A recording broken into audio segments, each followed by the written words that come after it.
அனைவருக்கும் வணக்கம். Welcome to our channel பொற்காலம். இன்றைக்கி சித்திரை மாதத்தின் அமாவாசை.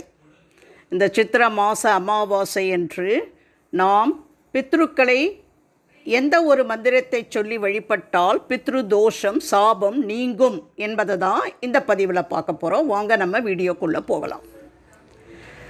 முன்னோர்களின் ஆசியை பெற உங்கள் குடும்பத்திற்கே பித்ரு தோஷம் சாபம் நீங்க இந்த மந்திரத்தை எத்தனை முறை வேண்டுமானாலும் சொல்லலாம்.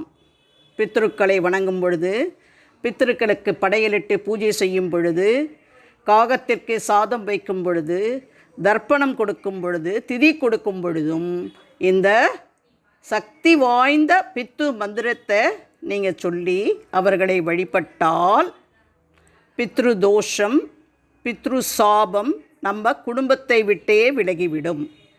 மிகவும் சக்தி வாய்ந்த இந்த மந்திரத்தை இன்று இரவுக்குள் ஒரு முறையாவது சொல்லி பாருங்கள். முன்னோர்களின் பரிபூர்ண ஆசி கிடைக்கும்.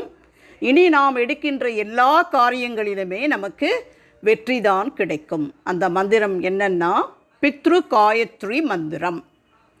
இந்த நாள் முழுவதுமே அமாவாசை திதி இருக்கிறதுனால இரவுக்குள்ளே ஒரு முறை சொன்னால் கூட போதும். மந்திரம் ஓம் பித்ருகனாய வித்மகே ஜகத்தாரிணி தீமகி தன்னோ பித்ரோ பிரசோதயாத். ஓம் பித்ருகனாய வித்மகே ஜகத்தாரிணி தீமகி தன்னோ பித்ரோ பிரசோதயாத்.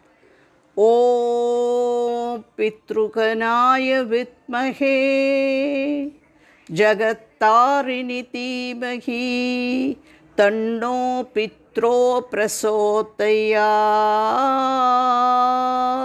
இந்த சக்தி வாய்ந்த மந்திரத்தை நீங்கள் இன்றைக்கி இரவுக்குள்ளே ஒரு முறை சொல்லி பார்த்தாலே உங்கள் வாழ்க்கையில் எல்லாமே வெற்றிதான். நன்றி, வணக்கம்.